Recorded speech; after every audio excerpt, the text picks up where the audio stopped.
Hello guys, welcome to another tutorial. In this video, we will discuss how to make a geological map using ArcMap software package with the help of datasets that we can readily download from a number of different sources across internet. Now, as you can see here, this is how the final map is expected to look like, and for the purposes of this tutorial, we're going to download some geologic data corresponding to Europe, and we are going to clip those data to the administrative boundary of Switzerland. And then we will be making use of the map layout functionalities of ArcMap to design and create a beautiful map like this. So without further ado, let's get started. So the very first step would be to scout for some geological or global geological data. And if you were to do a bit of random research, I'm sure you will manage to find a number of different sources from which you would be able to download a number of different datasets. But for the purposes of this tutorial, I'm going to download my geologic data simply by googling World Geologic Maps USGS. And usually the very first response that you see would be the portal that I would access to download these datasets. So let's click over here. And as you can see over here, we have access to download geologic maps for a number of different regions across the entire globe. So we have Asia Pacific over here. And we have the Caribbean region, the European region, and it's not just the GIS data that we have access to. Along with the GIS data, we do have access to different sorts of publications. For an example, if I click over here, you can see that it's actually directing me to a document on geology, oil and gas fields and geologic provinces of Europe, including Turkey. So it's quite informative and helpful. And if you're after the geological data in the form of GIS data, what you can do is you can actually click on one of these options over here. So we have the option to download the faults of Europe, including Turkey, as a shapefile. And we have the generalized geology of Europe, including Turkey, geologic provinces of Europe. But in this case, what I would be looking for is the generalized geology of Europe, basically. And after I download that, I would be able to actually clip that dataset using a specific administrative boundary just to get rid of the unwanted stuff. And we'll get to that in a minute. So what I'm going to do is I'm going to first download this generalized geology of Europe, including Turkey dataset as a shapefile. So let's click over here. So as you can see, this is the downloaded file. So let's go to the downloads folder, try to copy this and transfer it to our working folder. Yeah, so as you can see, this is the zip file that I downloaded just a couple of seconds ago. So what I can do is I can right click over here and I can extract the files just so that I would have access to the individual files that kind of forms the shapefile altogether. So as you can see over here, these are the different files that kind of forms the shapefile. And if you were to use a GIS software like QGIS or ArcGIS, you would be able to open up and view this shapefile. So that's exactly what we're going to do next. So as I told you guys, I'll be using ArcMap to create this map. So I'm going to open up my ArcMap application.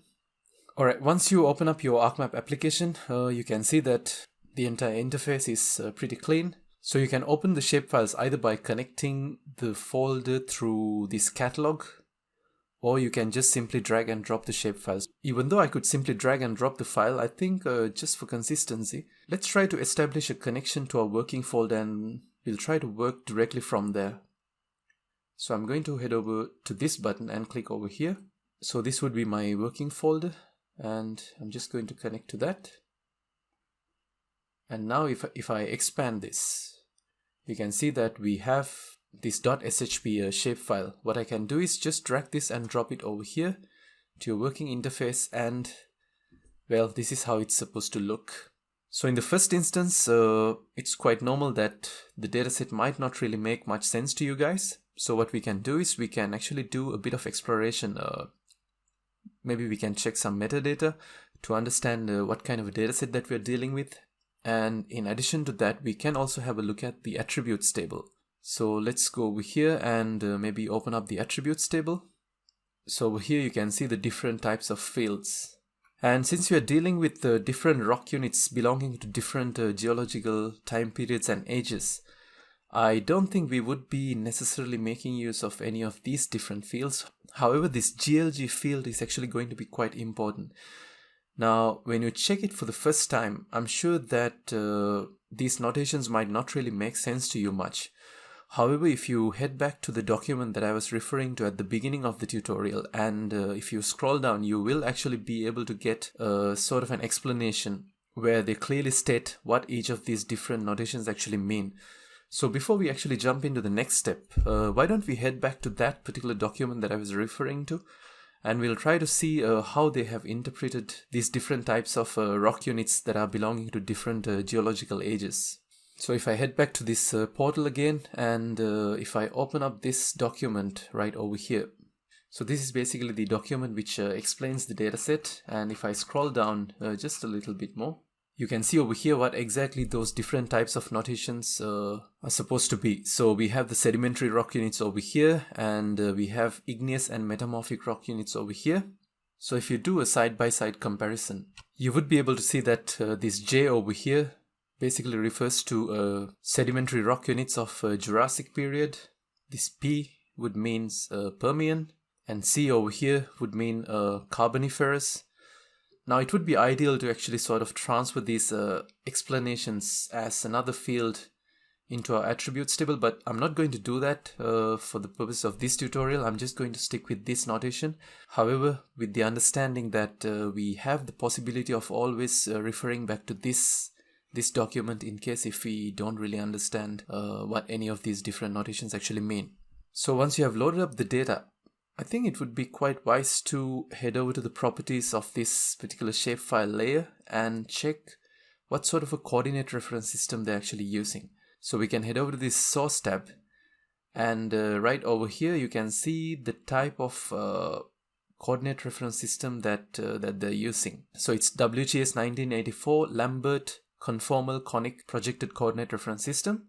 And one of the cool things when using ArcGIS is that whenever you drag and drop a particular shapefile layer, the coordinate reference system of the data frame automatically takes the coordinate reference system of the very first layer that you dragged and dropped. Now, how can you be sure of that? If you head to these layers and right click and go to properties, if you head over to this coordinate system tab, you will see that now the coordinate reference system of the entire data frame has been changed to match the coordinate reference system of the shapefile that you dragged and dropped as the very first shapefile layer. So that's all good. So now my next objective would be to use an administrative boundary of a particular country and try to clip this dataset so that we don't really have to use this massive shapefile or this massive dataset when creating our map. So for that, I'm actually going to use the administrative boundary of Switzerland. No particular reason though. And if you're making your own map, you don't really have to restrict yourself to the administrative boundary of Switzerland. It can be a country of your choice. And it doesn't really have to be Europe either. You can actually head back to the data portal and download the data which correspond to a completely different region in the world. So luckily I do have a shapefile which corresponds to the administrative boundary of Switzerland. Now in case if you don't have the shapefile data of the country that you are interested in, DivaGIS is actually a good portal that you can head over to. So it can be accessed using this URL, diva-gis.org. And if you go to free spatial data over here, you can head over to country level data, and from here you can actually select basically any country that you wish to download the data for. So let's say for example if I go with Panama, all I have to do is select administrative areas and click OK, and it'll actually download the information in the form of a shapefile for you guys. And it's not just the administrative areas that you have access to, you actually have access to quite a number of different things which might come in handy depending on what you're trying to do. So in this particular demonstration, I will not really go ahead and download the data because it's quite self-explanatory, and I have already downloaded the administrative boundary of Switzerland. So I'm just going to make use of that particular data set. So let's open up the catalog, and if I refresh this folder, you will see this Switzerland folder, which I just actually copied into this folder. So that's why you didn't see that before. And when you download your own shapefile, you will be actually able to get access to the corresponding shapefile of the administrative boundary of the country of your choice. So what I'm going to do is I'm going to select the shapefile of Switzerland and drag it and drop it on top of this. Well, unfortunately, the color that got assigned is exactly the same color of the other shapefile, so you probably might not be able to see the difference. So what I'm going to do is I'm going to maybe change this to something completely different so that you would be able to see which part of this original geologic data shapefile is bounded by the administrative boundary of Switzerland. So ideally what I would do is I would actually perform an intersect command and try to sort of get rid of these unwanted data and only retain the geological information corresponding to Switzerland. However, before you run the intersect command, you have to make sure that both of these shapefiles are actually in the same coordinate reference system. And typically when you download data from DivaGIS, that dataset is going to be in WGS 1984 Geographic Coordinate Reference System.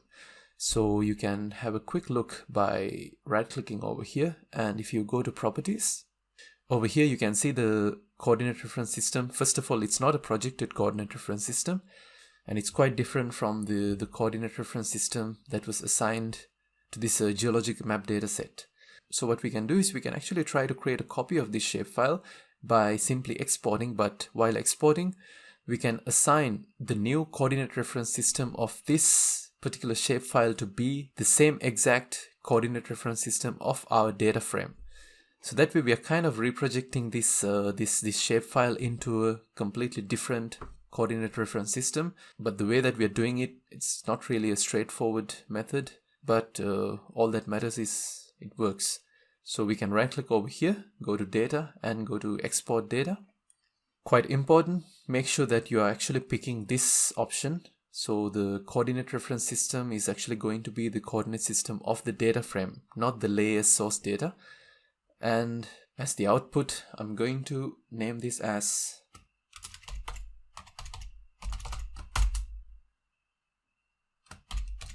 Switzerland Projected Coordinate System. So when we have a descriptive name like that, we would be actually able to distinguish that from the other files. And go ahead and click OK and click yes. Alright guys, so now you can see that we have a new shapefile over here, and if you right click and go to properties, what you will see is that the new coordinate reference system that was assigned to this shapefile is exactly the same coordinate reference system of this original geologic dataset. Alright, now what we can do is we can just go ahead and run the intersect command. So if you click over here in the search panel, you can just simply search for the intersect tool. It's going to be the first one. And what we are trying to do is we are trying to intersect two different layers, and those two different layers are going to be first the administrative boundary of Switzerland, and it's going to get intersected with this original geologic dataset. So just drag that and drop it over here. And now we can actually specify the output path as well.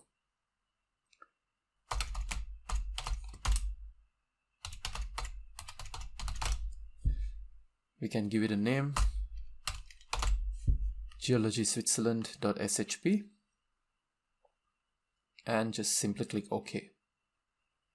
Alright, so once the command gets executed successfully, maybe we can get rid of this search panel, and we basically can get rid of all these unwanted datasets now as well. We won't be needing this one. I think I'll still keep this Switzerland PCS dataset. And what we are after mainly is actually this Geology Switzerland dataset. So if you right click and go to attributes table, now you can see that quite a number of fields, and most of these fields are not really going to be necessary for us. What I'm interested in is actually this particular column, this GLG column. Now before we go ahead and start putting this into a map, you can see that there's actually a split even among the same geological period. For example, if you refer to the notation N over here, you can see that not all the N's are actually grouped together as one feature. So if you really want, we can actually make use of this shapefile just as it is, but I think I'm just going to go ahead and perform one more step just to make sure that we group all of these common geological notations as one single feature. So that means we are going to actually group all these ends together, and these H2Os, which I believe is how they specify the regions with water, are going to get grouped as one specific feature, and so on.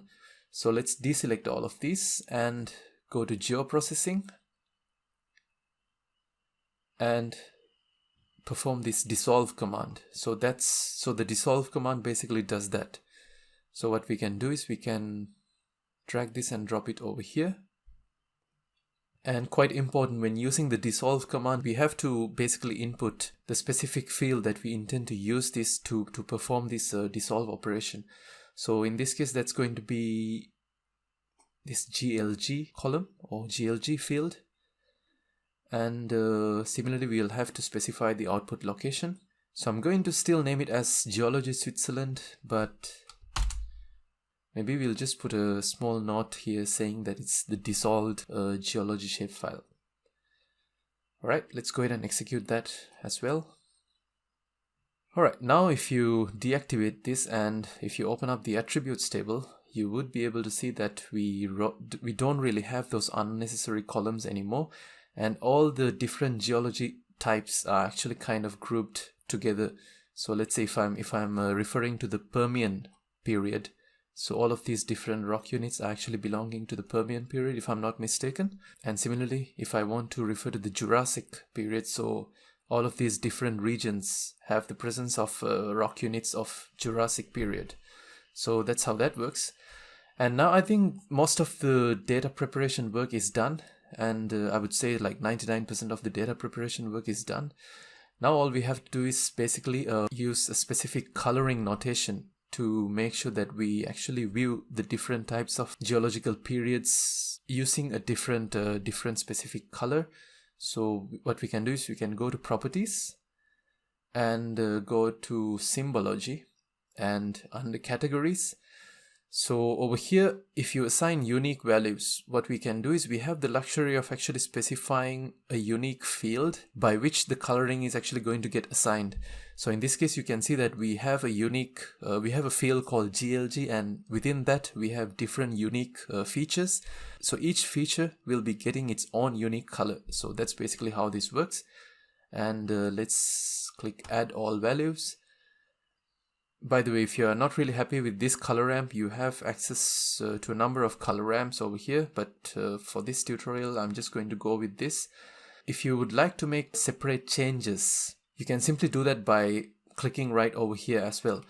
Now for example, when it comes to the regions that show presence of water, I think I would like to assign some sort of a bluish color for those regions.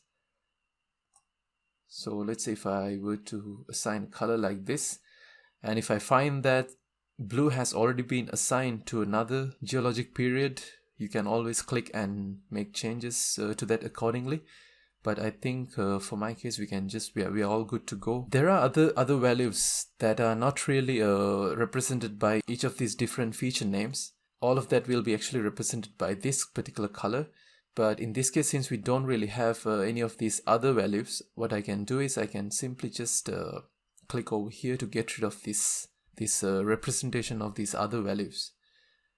And after that, we can click apply and click OK. So finally, this is how the map looks, and right over here you can see sort of the legend. So if you want to see what each of these different colors actually refer to, you can always head back to the original document and have a look there as well.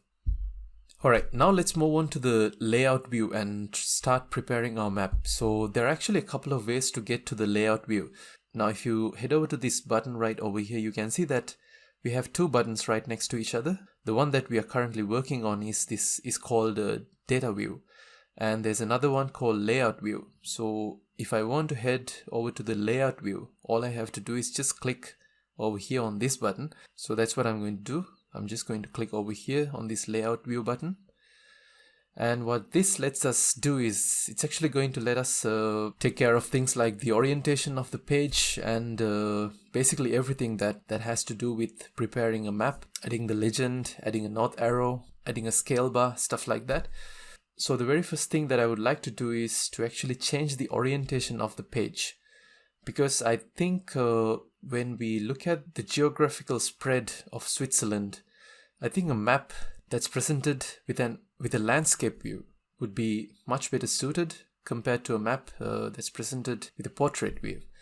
Well, there are certain countries that would actually fit in quite nicely with a portrait view. For example, a country like Chile or Vietnam, which kind of stretches vertically compared to a country like Switzerland, which really has a spread to west and east. So to change the orientation, what we can do is we can actually go to this layout panel. Now, in case if you cannot find this layout panel, all you have to do is right click over here and you can activate it simply by clicking right over here. So you can just drag it and drop it over here just so that it won't take up space in my working space. So if you go to change layout, you would be able to select a number of different layouts and orientations. Well, page sizes and orientations. So in this case, I could either go with A4 landscape or maybe A3 landscape. I think let's go with A3 landscape and click finish. And after that, what you can do is you can sort of extend the boundaries of this bounding box, if you will. I'm not going to actually put it all the way to the edge of the page because I would like to still retain some space to add the coordinate information at the edges, like this. And after that, if you would like to move this map around, you can actually use the span tool, and with that you can see that quite easily you can move this map around without any issues. And of course, if you would like to change the zoom level, you can try to use these zoom in and out buttons. So if you would like to zoom out, yeah, you can make it smaller just like that. And if you think that you still have some real estate on your working canvas to make it a bit larger like this, yeah, you can increase the size as well. Alright, so the next important thing that I'm trying to do is I'm actually trying to import this legend over to the map. So if you want to import a legend, what you can do is you can go to Insert and go to Legend. And from here you will have the choice of actually specifying what kind of data that you would like to import under the legend items. So in my case, it's actually going to be just the Geology Switzerland dissolve dataset. So I don't really need this Switzerland PCS. So anything that you don't need, you can get rid of that by simply clicking this button over here. And similarly, if you wanted to add that back, what you would do is you can actually select the corresponding item and click this arrow right over here. So I'm just going to get rid of that and click next. Alright, now from here you can give a name to the legend. You can either keep it as legend or you can just specify a name of your choice. You can change the color and the font size.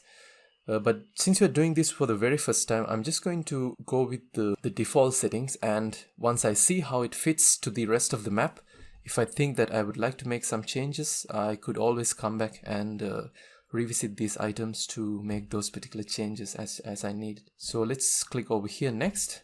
Do I need a border for the legend? I think I would add maybe a slight border like this. And background and drop shadow, I'm not really bothered at this particular moment. And we can go ahead and click next. And the spacing between the items, again, I'm not really bothered by the spacing at this particular moment. In case if I find that it's not really according to my expectations, I can always revisit and make these changes accordingly. But for the most part, these default settings actually might work. So let's click finish.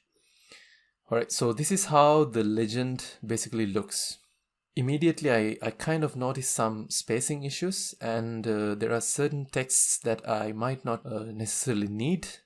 And in terms of the font size, I think I would also be interested in increasing the font size a bit, just so that it'll be visible and properly readable. You can either retain the legend as a single column like this, Or if you wish to have multiple columns for the legend, you can actually do that as well by simply going over to properties.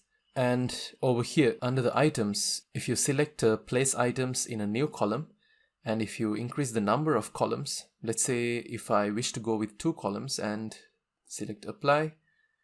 Okay, now you can see that the whole thing actually gets broken down into 2 different columns. However, by looking at the spacing arrangements, I think it would be good to have all of these kind of arranged in one single column instead of having it in 2 different columns. So let's go back to properties and basically set this back to be 1 and apply and click OK. Now as you can see, it just reverted back to be just one single column. Alright, now what I'm going to do is I'm actually going to get rid of this GLG, this word right over here. So one cool thing when preparing maps with ArcGIS is that if you wish to actually just get rid of a particular name or a subheading of a layer, just click once over here and it'll turn to be in this editable mode, and you can just simply hit delete and that'll kind of get rid of that GLG text. And the name of the layer, again, I can click once and rename this to be maybe something like that. And now that I'm looking at this legend, I think that maybe we can get rid of this legend sort of title as well, because I don't really see the point of having that. It's pretty self-explanatory that it's legend. So if I go to general and if I untick this show box, I think we'll probably get rid of the legend as well. And while we're at these legend properties, we can also go to items and make some changes to the font size of these individual blocks as well. So we have already selected this geology item over here, and we are not going to apply that to all labels, but we are going to apply that to class labels. And what we are going to do is we are going to make it bold and probably increase the font size to be, well, let's try 16 and see how that looks. Yeah, I think that's pretty good. And similarly, if you would like to increase the font size of this geology heading, what we can do is we can go to heading and make sure that we are just a little above the font size of each of these different items. So let's go with 18. That's just going to slightly increase the font size as well. Just click OK. Alright, now what we can do is we can actually add a title. So to add a title, we can go to insert and click over title over here, and we can name this as Geologic Map of Switzerland. So that should be displayed right over here in the middle. And of course we still have the possibility of increasing the font size and the font type as well by heading over to change symbol over here. And I'm going to maybe go with, let's say, about 41. And if you even fancy a different font type, you can actually go with a font type of your choice as well. But I think I'm going to stick with the Arial font type unless I can find something cool from here. Well, I guess not. So let's just stick with the Arial and make it bold. Click OK. Yeah, that really stands out from the rest of the items of the map. Now we still need 2 things. We will need a north arrow. So again, head back to insert and go to north arrow. I would usually prefer to go with this S3 north arrow when working in ArcGIS. That'll be placed right over here. And one more thing, quite important, it's quite important to have a scale bar as well, just so that if people really want to get some sort of an understanding of the distances across the different regions of the country, a scale bar would actually massively help in kind of deducing the distances that might not really be apparent when you just look at the map for the first time. So of course you have scale bars that come with different types of units. You can either go with miles or kilometers. I of course prefer to go with kilometers. I think I'm going to stick to this item over here and click OK. And you can again stretch the scale, but it doesn't really matter because the numbers will get adjusted automatically. So I think maybe something like this would be quite alright. Double click over here and increase the font size as well. So we can make it bold and of course increase the font size to be, I think I'll go with 15. Alright guys, I think we are pretty much done. However, I would still like to add a base map to this, just so that these empty white spaces wouldn't really, take up much of the space. We'll add some sort of a nice vibe when we add a base map to our map. So to add a base map, you can go to File, Add Data, and go to Add Base Map. And when using ArcMap, you actually have access to a number of different base maps. Now, I think going with this imagery option would be a bit too much because I don't want the attention to be diverted too much towards the base map. So when you're shooting for something like that, I think the topographic map would be ideal in achieving what you're looking for. So let's go ahead and add this map and see how that looks. Well, if it doesn't really work out, you always have the option to go ahead and change it. Yeah, I think exactly what I was looking for. However, if you still think that the base map is kind of grabbing the attention too much, you can head over to this base map under the table of contents and right click and go to properties and increase the transparency just a bit, maybe about 15%, just so that the different features of the base map won't be too obvious with respect to the actual information that you're trying to portray. Right, make some final adjustments and yeah, now we are left with the coordinate information. So what we can do to add the coordinate information would be, again, go to this select elements button and right click over here and go to properties and head over to this grids tab. And what we are going to do is we are going to actually create a new grid. And you have the option to go with the graticule, but in this case I'm just going to go with this measured grid option and click next. Well, you can set the intervals manually, but again, just to get some sort of an idea in terms of how it looks, what I'm going to do is I'm going to stick with this default settings for the time being and click next again. We will have this major division ticks and minor division ticks. I probably might get rid of these two in the next step. However, let's go ahead and proceed and finish this up.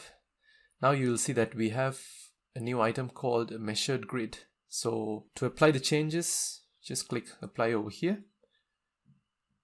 And now you will see this sort of a grid getting appeared along with the coordinate information at the corners as well. So it's basically what I was striving for. However, I would like to make a couple of changes still. So if you would like to edit an existing grid, all you have to do is just select the grid and go to properties.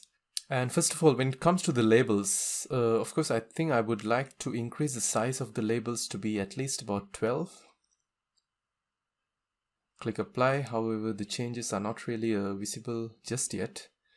And when it comes to the lines, I think I would not really prefer to show the lines in this particular case. There are cases where you would benefit from having the lines crossing over the map, but for some reason I think it's kind of a distraction to the information that I'm trying to portray. So let's just go ahead and get rid of that as well. Click OK and apply. Yeah, I think that should do it. So you would still be able to see the corresponding coordinates at the corners. Now, when preparing maps, it's actually a very decent thing to add a note somewhere over here stating the actual coordinate reference system that you're actually using. Because these numbers would not really mean anything to anybody unless they know which coordinate reference system that you're referring to. Because these numbers would be totally different to a different projected coordinate reference system. So before we finish up the map, what I would do is I would actually add a text which gets appeared right over here. I might have to double click and maybe increase the size just a little bit. And for this particular case, since I'm not trying to put too much attention to this piece of text, I would like to apply this italic formatting for that as well. And what I'm trying to say is that the coordinate reference system. Well, what you can do is you can simply copy and paste the coordinate reference system that we saw before. So let's click apply first and get this placed. Let's say I'm going to place this somewhere over here without drawing too much attention to that, but still retaining it as a key piece of information. So what I'm going to do is right click over here, go to properties, go to source, just select this, Control C, and head back to this, double click, and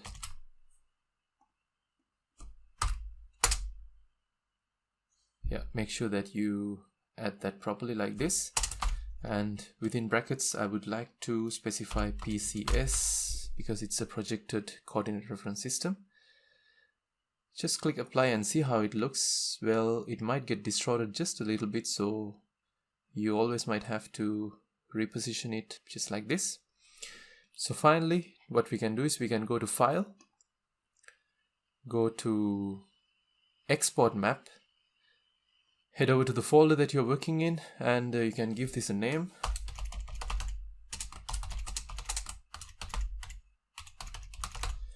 Geologic map of Switzerland. Save as a JPEG.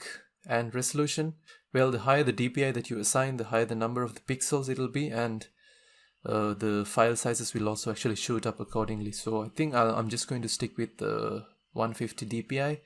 Not that I'm going to print this map or anything like that. So this should be quite sufficient just for the demonstration purposes.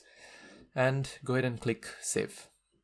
Alright, once it's exported, you can head over to the working folder and try to locate that JPEG file that you created just now, and that's this geologic map of Switzerland. And if you double click that, this is how it's going to look in full screen. Pretty cool, isn't it? Now you can actually zoom in and you will see that you're not really losing the details much because you set relatively a higher DPI.